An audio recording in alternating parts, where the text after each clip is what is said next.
नमस्कार, मैं डॉक्टर संतोष आपका स्वागत करता हूं आज के इस यूट्यूब के वीडियो में। हमारा जो पुराना चैनल है उसमें सीरीज चल रहा है बोवेल नोजोल का, जो कि सुपर पॉलीक्रिस्ट है। बहुत सारे मेडिसिन के बारे में हमने डिस्कस कर लिया है। आज और एक बेहतरीन दवाई के बारे में चर्चा करेंगे जिसका नाम है साइकोटिक्को। जी हाँ दोस्तों, पैटरसन का साइकोटिक्को अवेलेबल है। 30 पोटेंसी, 200, 1M, 10M सारे पोटेंसी में आपको अवेलेबल मिल जाएगा और बहुत बढ़िया इस्तेमाल किया जाता है, रिजल्ट बढ़िया आता है।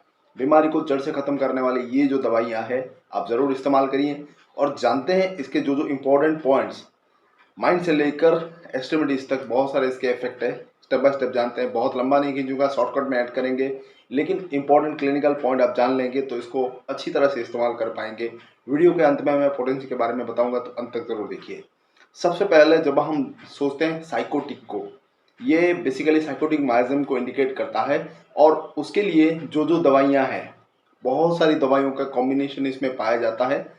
बेसिकली अगर की नोट फीचर के बारे में बात करें, एक सिंगल की नोट में इसको आप बोल सकते हैं, जिसका बोलते हैं इरिटेबिलिटी।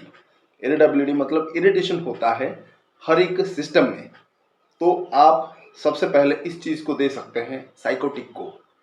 जैसे कि इरिटेशन म्यूकस मेम्ब्रेन में ज़्यादा होता है, किसी भी बॉडी के किसी भी अंदरूनी और बाहरी तौर से किसी भी तरह के जो म्यूकस मेम्ब्रेन होता है उसमें इरिटेशन होता है। इरिटेशन होकर कोई भी बीमारी हो तो वहाँ पर आप अप्लाई कर सकते हैं। सिनोवियल मेम्ब्रेन, सिनोवियल फ्लूइड जो होता है हमारे दो जॉइंट्स के बीच में, उसके चारों तरफ जो मेम्ब्रेन्स होता है बोन एंड में, वहाँ पर अगर होता है इन्फ्लेमेशन, इरिटेशन होता है, तो वहाँ पर भी बहुत बढ़िया काम करता है। तो ये दो तरीके चीज़ों में, म्यूकस मेम्ब्रेन और सिनोवियल जो मेम्ब्रेन में बहुत ज़्यादा इरिटेबिलिटी पाया जाता है, तब साइकोटिक को आप इस्तेमाल करिए, फटाफट काम करेगा, बीमारी को जड़ से खत्म करेगा जहां पर भी आपको पता चले।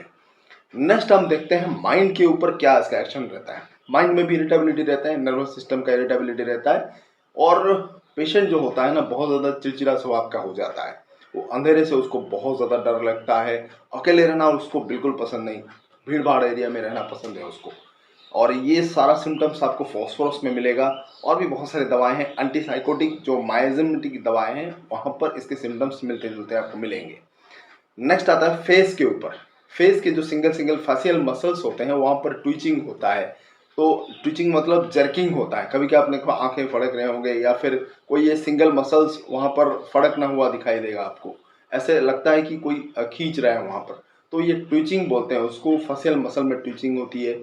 आंखों को बार बार वो ब्लिंकिंग करता रहता है, कंटिन्यूसली ब्लिंकिंग करता रहता है और एक जगह पर उसको नजर लगा के वो देख नहीं सकता। तो इस तरह के सिम्टम्स ही पाया जाता है साइकोटिक्को में। नेक्स्ट हम हेड की बात करते हैं, क्योंकि ब्रेन के अंदर मेनिंजेस होते हैं जिससे आपको पता होगा, और बेसिकली ये छोटे बच्चों से लेकर कुछ एडल्ट स्टेज में भी मेनिंजाइटिस में बहुत ज़्यादा इस्तेमाल होता है। मेनिंजाइटिस में अक्सर सरदर्द कंटिन्यूसली क्रॉनिक तौर पे रहता है और पीछे की तरफ ज़्यादा रहता है ऑसिपिटल एरिया में। तो वहाँ पर मेनिंजाइटिस में, खास करके ट्यूबरकुलर मेनिंजाइटिस में इसका इस्तेमाल बहुत बढ़िया होता है। जहाँ पर आप सिटी स्कैन वगैरह करेंगे, एमआरआई करेंगे, तो आपको वो वगैरह पता चल जाएगा। वहाँ पर आप साइकोटिक को यूज़ कीजिए। इंटरकरेंट रेमेडी भी दे सकते हैं आप, दूसरे रेमेडीज़ के साथ तालमेल करके इसको, जो बेस्ट सिलेक्टेड रेमेडी के साथ एज ए इंटरकरेंट रेमेडी आप साइकोटिक को दीजिए, रिजल्ट बहुत बढ़िया आता है। अब हम डाइजेस्टिव सिस्टम की बात करते हैं इसका, क्योंकि मैंने कहा ये इरिटेबिलिटी, इरिटेशन के लिए बहुत ज़्यादा बढ़िया असरदार साबित होता है। एंटराइटिस, जो पेट का जो गड़बड़ होता है, या फिर गैस्ट्राइटिस, एंटराइटिस और इस तरह का जो भी इरिटेशन होता है, अंदर इन्फ्लेमेशन होता है, वहाँ पर बहुत बढ़िया रिस्पॉन्ड करता है। अब एंटराइटिस अगर किसी को हुआ है तो उसको बहुत ज़्यादा लूज मोशन होता है, उसमें म्यूकस आ सकता है, ब्लड आ सकता है स्टूल में, कंटिन्यूसली उसको बहुत ज़्यादा हाजत होती है, तुरंत उसको जाना पड़ता है। सुबह सुबह बिस्तर में वो उठता है, तुरंत उसको जाना पड़ता है। इस तरह के जो सिम्टम्स है वो आपको नेट्रम सल्फ में भी मिलेगा, सल्फर में भी मिलेगा। और यहाँ पर भी आपको पाया जाता है कि अचानक से उसको हाजिर हो जाती है एंटराइटिस, बहुत ज़्यादा तेज गुड़गुड़ाहट होती है, दर्द भी हो सकता है, और जो स्टूल होता है ना, बहुत ज़्यादा ऑफेंसिव होता है और डार्क कलर का हो सकता है। और इसमें जो आप जो भी खाना खाते हैं, वो पेशेंट जो भी खाना खाता है वो ठीक से डाइजेस्टेड नहीं होता और वो वैसे ही निकल आता है। तो इस तरह का चीज़ों में ये बहुत ज़्यादा इफेक्टिव है। डाइजेस्टिव सिस्टम की गैस बहुत ज़्यादा होता है और उससे रिलेटेड जितने भी इरिटेशन है, इन्फ्लेमेशन है, बहुत बढ़िया काम करता है। ठीक उसी तरह रेस्पिरेटरी सिस्टम की अगर हम बात करें तो नाक से लेकर पूरे फेफड़ों तक जितने भी वो तरह का रेस्पिरेटरी सिस्टम है, सारी जगहों पर इरिटेशन देखने को मिलेगा, आपको इन्फ्लेमेशन देखने को मिलेगा। चाहे ब्रोंकाइटिस हो, सीओपीडी का प्रॉब्लम हो, ये जितने भी तरह का साइनसाइटिस है और भी जितने भी तरह का आपको यहाँ पर बीमारियां देखने को मिलेगा, upper respiratory tract and lower respiratory tract दोनों में बढ़िया असरदार साबित होता है। तो जनरली जब कफ होता है, इसका बहुत ज़्यादा छाती में दर्द होता है, आपको मिलेगा काली कार्ब ब्रायोनिया वगैरह जैसे कफ होता है, ड्राई भी हो सकता है स्पॉन्जिया की तरह, तो उसमें पूरा इतने देर का उस साई साई करके आवाज़ आती है, विजिंग आती है और ब्रोंकियल कटरा जो होता है, जो सर्दी जम जाता है, छाती में आकर जम जाता है। कभी कभी जो सर्दी जुकाम होता है, हम जनरली एलोपैथिक सिस्टम में जो ड्रग होते हैं उसको दे देते हैं, तो नाक के पीछे या फिर लंग्स में फेफड़ों में जमा कर देता है, उस बलगम को नहीं निकाल पाता। साइकोटिक को वहाँ पर बहुत बड़े असरदार साबित हुआ है। तो अस्थमा, ब्रोंकाइटिस, निमोनिया और रेस्पिरेटरी सिस्टम से जुड़े हुए बहुत सारी बीमारियों के लिए भी असरदार साबित होता है। वहाँ पर इन्फ्लेमेशन, इरिटेशन बहुत ज़्यादा होती है।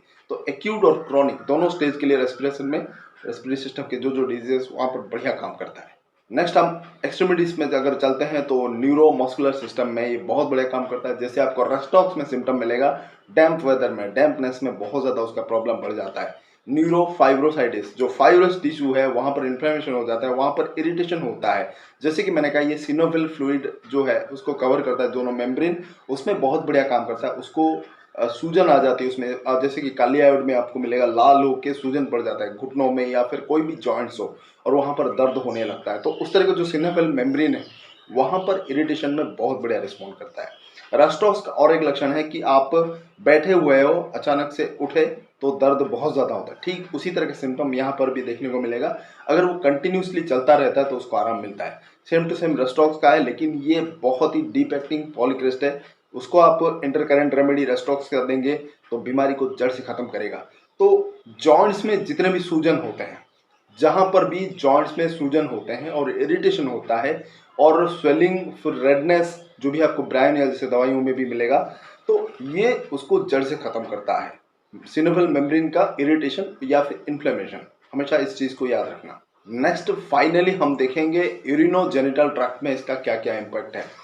यूरिनोजेनिटली सिस्टम में जितने भी तरह का इन्फ्लेमेशन है, वो उस ट्रैक का जो इन्फ्लेमेशन है, सूजन आ जाता है, उसमें बहुत बड़ा काम करता है। चाहे बीमारी कोई भी हो, अल्बुमिनुरिया हो या फिर पाइलिटिस हो या फिर जो यूरिनरी ब्लैडर है उसमें सूजन आ गया, सिस्टाइटिस बोलते हैं। तो इस तरह का जो भी कुछ इरिटेशन है, जो भी कुछ प्रॉब्लम है, सब में बहुत बढ़िया काम करता है और रिजल्ट बढ़िया आता है। क्लिनिकली अगर हम इसको अप्लाई करते हैं तो बहुत बढ़िया इसका इम्पैक्ट है। अब पोटेंसी के बारे में फाइनली जान लेते हैं। जैसे कि मैंने कहा शुरुआती दौर में, ऐसे 30, 200, 1 and 10 सारे पोटेंसी में अवेलेबल है। बेसिकली हम अगर एक्यूट प्रॉब्लम को स्टार्ट करें, इसको देना चाहे तो 30 पोटेंसी दे सकते हैं। दिन में 2 बार करके आप 4-5 दिन 7 दिन तक यूज करें। फिर उसके बाद 200 आप दीजिए, दिन में 2 बार, बस एक ही दिन दीजिए। इसको ज़्यादा नहीं देना, 2-3 दिन नहीं देना, बस एक ही दिन आप दे सकते हैं सिंगल डोज, या फिर सुबह शाम करके एक ही दिन दीजिए, 2-2 बूंद करके, और 15-20 दिन, 1 महीना छोड़ दीजिए। 1 महीने के बाद आप अगर साइकोटिक को आपका बहुत बढ़िया रिस्पॉन्ड करता है, वो सिम्टम्स परसिस्ट करता है, तो इसका 1 mg का एक सिंगल डोज दे सकते हैं और 2-3 महीना इसका गैप करिए। बार बार इसको रिपीट नहीं करना है। 1 mg का एक डोज देने के बाद 2 मंथ्स के बाद, 2 महीने के बाद और एक बार आप इसको रिपीट कर सकते हैं, या फिर 10 mg का एक डोज रिपीट कर सकते हैं सिंगल डोज में। 10 mg के बाद मिनिमम आपको 5 से 6 महीने आपको गैप करना पड़ेगा, उस दौरान रिपीट नहीं करना। और दूसरे रेमेडीज आप दे सकते हैं, कोई प्रॉब्लम नहीं है। तो इससे रिलेटेड जो भी दूसरे एंटी माइजमेटिक या फिर एंटी साइकोटिक रेमेडी है, वो आप बिंदास यूज कर सकते हैं, रिजल्ट बहुत बढ़िया आता है। तो जनरली अगर यूज करना हो या फिर as a intercurrent remedy, as a anti psychotic miasmatic remedy, आप उसको इस्तेमाल करिए। साइकोटिक को एक बहुत बढ़िया बोवेल नोजल है जो कि आपके बहुत सारी बीमारियों को जड़ से खत्म करता है और 100% क्योर करता है। तो ये था आज का इम्पोर्टेंट बोवेल नोजल साइकोटिक को, और ऐसे ही कुछ और इम्पोर्टेंट बोवेल नोजल है जिनको लेके मैं आता रहूँगा। हर एक वीडियो आप गौर से देखिए, शुरुआत से लेकर अंत तक, और अपने दोस्तों के साथ ज़रूर शेयर करिए। बहुत बहुत धन्यवाद। नमस्कार।